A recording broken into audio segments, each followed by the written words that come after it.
This video is not meant to be political at all. It is discussing Sturgis and the Harley-Davidson lifestyle.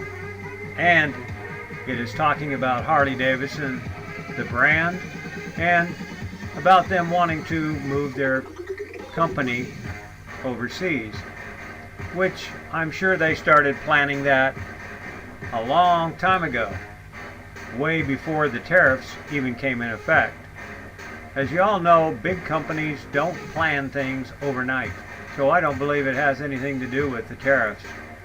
It's just an excuse, and not a good one. It's Twin Falls, Idaho. Started coming in 1990. My wife and myself, about 40 people came for the 50th. It was pretty awesome. What else did you want to know I forgot? That's it. That's it? Tell me about like what drew you to Sturgis in the first place. The bikes. Back in 1990, 98, 89, it wasn't very big. It was only about 86,000 they'd ever had. And in 1990, it jumped up to over 300,000, and they weren't ready. They're ready now. They got lots of places you can eat, you can stay. It's a good time, but you gotta know how to get around the crowd. It's pretty crowded now. Tell me a little bit about how the culture has changed or shifted over the past 20-some years at Sturgis. Well, in 1990, in the early 90s, it was pretty rowdy. There was a lot more just rowdy, more R-rated. Right now, it's more PG rated. A lot of families, even in the 90s, so you had people from different religions and stuff coming out here. They used to give out free water and stuff. Good people there too. But that's what's changed mainly. It's more family oriented, and there's more places to camp and stuff like that. Do you still feel like as it's become more PG rated from R rated, do you still feel like it still embodies just like motorcycle spirit? Yeah, because we've got older too. Most young people, a lot of young people don't want to ride motorcycles or can't afford them because they're getting too expensive. And so us older guys, we're calming down also. But it's still, if you can go and see what you want to see. You can go and just travel through the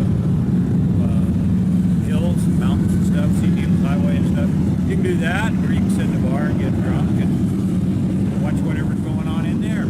So you can do whatever you want out here. The bikes are awesome. You can sit right on Main Street and watch. You do that for a day and never see the same bike place. That's awesome. So tell me how when did you get your first bike? What kind of bike was it? How did you get started in all of this? Well, my first bike was in 1965, and it was a little Kawasaki, real little Kawasaki. And then I got my first Harley after my first divorce, and then things got better. That was in 1988 when we bought the first Harley. I met my wife. We've had quite a few Harleys since then. Then I started building them and selling them and stuff like that. Had 38, 40 of them all together. Wow. And so why Harley? What drew you to the brand in the first place? Well, like you said, it's the motor sound, thump, and the family. Most Harley people are good people. And that's not to say that the guys riding Kawasaki's or whatever aren't good people too, but it's the brotherhood. Because you see a Harley broke down, you're going to stop and help them if you can. Or the shops will usually help you out if you're traveling and you're broke down, pull into a Harley dealer, they will fix you up first rather than whoever lives in town. So it's a good brotherhood type feeling. Talk to me about how many Harleys have you owned over the years? 38, 40. I would count quite a few because lots of times I'd have 3 or more at a time. What are your thoughts on the brand has shifted and changed and those over the years? And so what are your thoughts about the brand right now? I think moving out of America is a big mistake for them. They're getting a lot of money they their bikes anyway. I get another state here, they stay loyal to America. It's going to hurt them. It's going to hurt them. Is it possible to take off your sunglasses? I'm just worried about getting Emily in the reflection. Okay. What do you think? Yeah, are you seeing it? I'm seeing it more here. Okay. Rather than in the camera. Okay. Yeah. Here, I can Do you mind taking off the sunglasses? Okay. I I just worry. Yeah. Okay. Okay. Yeah. So tell me about, like, you're talking about the brand and about them moving overseas. Like, what do you feel about the tariff situation going on? Well, I think the tariffs, if we just wait and give it a time, I think the tariffs will actually help America. Right now it's hurting us a little bit, but them other countries need us more than we need them. And if we just stay true to America, like we're all Americans, I think it'll work out. I think the tariffs won't even happen for very long. And so it seems like, my understanding of it is that the shops that they would move overseas would be to service that, like, particular market, you know? It's not like they would make Harley bikes and ship them back into the U.S. That's true. They won't be shipping them back over here from anywhere because we wouldn't buy them. So what is That it? makes it simple. So what is it about the moving, like, select, shops overseas that it seems pretty upsetting to a number of people that we've already talked to? Yeah. Well, it's because it's kind of like they're American, we're American. They should stay here and buck up. And just take one for the team. How do you think? What do you think Harley should do if they're trying to protect their bottom line, and they're not going to move overseas? Like, do you have thoughts on how they can, like, be successful at staying completely in America? I don't know what their bottom line now is, but I don't think from what I understand, they're coming out with a new bike that looks like a Euro type BMW bike for an on and off road bike. They're trying to branch out, but maybe they should just stay with what they know and stay with their crowd, and not worry so much about their bottom line. Have you talked to other, longtime Harley members about this? Like, what are, like, Harley members, Harley bike owners? Like, what is your read on, like, the general climate take on this? I think everybody's a little upset with it because same reason. They just don't think they should do that. Do you think, would you ever consider, like, selling all of your Harleys and, like, moving to Indian, or kind of like how would you see the future moving forward for you? Myself, yeah, this is my last Harley-Davidson. I'll go to an Indian next time, or unless they change their mind and wise up. I mean, yeah, they buy Japanese parts for their bikes from, I think they're from Japan and stuff. We know that there are parts on here that doesn't come from America because America don't make them all. But that's not moving the whole factory, a factory you're building. Totally. So tell me about, like, what makes a Harley-Davidson quintessentially American? Because they built it here and started in, what was it, 1903, I think. That's when they first made the first Harley, and they struggled through. They helped out in World War II for sure, I think, World War I. They've always been around. We've been loyal to them, and we just want loyalty back. Do you, like, beyond their origin story, are there parts about your bikes that you connect to in, like, this American way, or, like, even just in a personal way that you're consistently drawn back to the brand, like a Harley-Davidson? You'll see other people on other bikes, and you very seldom see a guy on a Harley-Davidson looking at a different brand of bike. You see guys on other brands of bike looking at Harley-Davidson. It just gets into your blood. I have to film the back of my bike. Just traveling on this bike is good. It feels good. Travel on anything. Do you have any Harley-Davidson tattoos, or are you, like, yeah, what extent is your, I have tattoos, but I'd have to get naked. I don't have any on my arms. My back's got tattoos. My legs got tattoos. I got one Harley-Davidson tattoo that I did myself. Cool. Awesome. And so tell me about, like, the experience of riding a motorcycle. Like, what is that like? Freedom. Elaborate on it. That's simple. Freedom. Especially if you don't have to wear your helmet. Wearing a helmet should be the rider's choice and not a state's choice. And sometimes I wear a helmet, sometimes I don't. How do you, like, give, like, characteristics to, like, the word freedom? Because when I think of the word freedom, I think of it as both a verb and a noun. But in terms of, like, riding a motorcycle, like, for me as someone who doesn't ride motorcycles, it doesn't totally make sense to me. But a lot of people have said this. So I'm curious, like, what does that feel? What does freedom feel like on a motorcycle? Just going down the road and having the wind in your face and hair's blowing in the wind and beautiful sunshine, and you've got America you're going through, and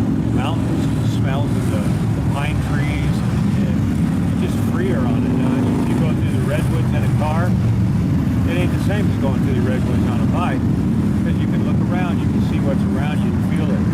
It's an experience, not just waiting in there. Do you know, one of the things you touched on before about, younger people aren't as interested in riding motorcycles nowadays. Do you think that we're at risk of like losing something even greater than like the act of riding a motorcycle, but like, something around the culture that we could lose if generations don't carry it forward? No, I think there's enough that are interested. I see a lot of young people around here still on motorcycles. I don't know if it'll get as big as it was, but one time it wasn't big either, so you never know. But I think it's going to stay. What is, what's the thing that you most look forward to? The roads, the traveling, going through the Needles Highway, going to see down the Mount Rushmore. Not necessarily seeing it. I've seen it so many times I've got it memorized. But the roads, just traveling on the roads, and the people sitting on Main Street, like I said, and looking at all the different people. And talk to me about like your favorite style. Like, you have so many. What are Well, it depends on my age when they were their favorite. But when I was young, it was hot rods and choppers and such. And now this one right here with cruise control and a windshield, and fits me quite well. So it just depends on your age and your comfort. I want to talk a little bit about like the political side of things of the biking of Harley-Davidsons in particular. And Is that your cap? yeah, it's fine. We'll clean it off. But at the beginning, like a while ago, President Trump was a huge fan of Harley-Davidson. Yeah. He brought them to the White House. He praised us as quintessentially American brand. I'm curious, since then, since the tariffs and the threat of retaliatory tariffs, he's become a little less fond, it seems, of Harley-Davidson. I'm just wondering, what your take on that is. Well, I think he's still fond of Harley-Davidson, and I think he loves it as an American country. He's disappointed, like we are, that they're doing what they're doing, and it's all for money. That's the way he feels. I believe. I can't say what he feels. Do you feel I don't know, I'm trying to gauge the climate of Sturgis too, but talk to me a little bit about the transition over the years of it used to be a predominantly Harley event. Still, don't get me wrong, there are a lot of Harleys still there, but you see a lot of more international presence from bikes. Yeah. Talk to me a little bit about that. Well, in 1990, it was in a campsite, and you didn't see anything but Harleys, and except for I did see one Honda being towed behind a bike, a Harley on fire. But that was about the only one in town. But now everybody rides everything out here, and they're beautiful bikes, beautiful bikes. So it's totally changed. It's like the R-rated to the PG rated. Everybody's welcome out here. Do you thinking back to the 90s when you first started? Could you have ever foreseen that that change to happen? Oh yeah. You know it's going to happen. And it did. Is there camaraderie? I mean, I still see Oh, I don't care what they ride. Yeah. It doesn't matter if they're on a Harley or what they're on. They're still on two wheels. They're taking the same risks as the rest of us, and they're still going to help us. We're going to help each other. It doesn't matter what they're on, really. We were talking yesterday to this really interesting guy from China. He came over from China, rented a Harley, and he's here. And he has this Harley-Davidson motorcycle club in southern China. And he was talking about Harley-Davidson as a non-American, is not even to him necessarily this quintessentially American brand, although it certainly is, but more a brand that embodies a spirit that is goes across borders. And I'm wondering if you can talk a little bit about kind of the spirit of Harley-Davidson. What that means to you. What does a Harley, signify even beyond just being American made? Well, just like I said, just freedom. So I don't know even how to answer that. It's in your blood. You like doing it, so other people do too. You feel good on a Harley. You sit on. Have you sat on one? No. You haven't sat on one, so you don't even know what I'm talking about. You just feel better. I mean, you can get on the other bikes, and they're great too. But you get on a Harley, and you feel that thumping, roaring. Yeah, you're gonna like it. Awesome. And so I want to ask you a couple of the same questions I asked you in the beginning before the sunglasses were off. Okay. But if you could just introduce yourself, make them, and then sell them, or I didn't ask that before, but do you have 38 in a garage somewhere? Or Oh no, I only have one Harley-Davidson right now, and I'm sitting on it. I was building them and I was selling them, and I'm the truck driver. I can't afford to collect them. I have to sell one to buy the next one. So that's how we did it. And then talk to me about how often you ride. All the time. If I can, I can. Awesome. I will. If I can, I will. And then did your family ride at all growing up? Or like how did you first get it? Like, yeah, was there like a person that got you into it or? Well, that's a good question. I don't even know. I think I just always wanted one, and when I got the divorce, I went out at the time, and I met my wife that I have now, and she liked Harley. So we got into it in 1988, and there was a tragedy in our life in '89, and the Harley-Davidson family helped us get through that. So, Claire, do you have any questions that I didn't touch on? I thought that was great. Great. Okay, cool. So what we're gonna? How many people has he influenced to be on Harleys? Oh yeah, yeah. How many people have you like? What's your network like? How many people have you touched and influenced to get to be on Harleys? Oh, I don't know. I used to throw a poker run that had about 100 people follow me on the ride. The guy standing over there, I taught him how to ride when he was about 12 or so. I've taught a lot of people and helped them work on their bikes. The guy way over there is hiding from the camera.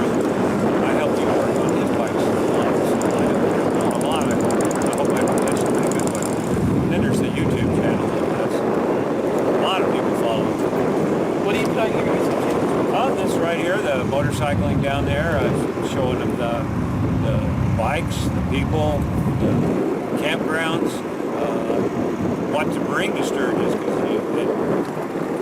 how to pack your bike. Some people take the wrong stuff, not enough stuff, and you get caught in this weather. You're going to be wishing you had it. Awesome, I think we got it. We're gonna do some video portraits of you on your bike, so we just want to get the full picture. Okay. And then probably just some footage of the patchwork on your Okay. arms and whatnot. So, All right, can I put my glasses on? of course, yes. We're also Then I going can see to what I'm show talking to. how well you do your job. Alrighty, thank you. All right, great. I'm sorry about the background noise and the wind. There was absolutely nothing I could do about either one. Hope you could make out what I was saying.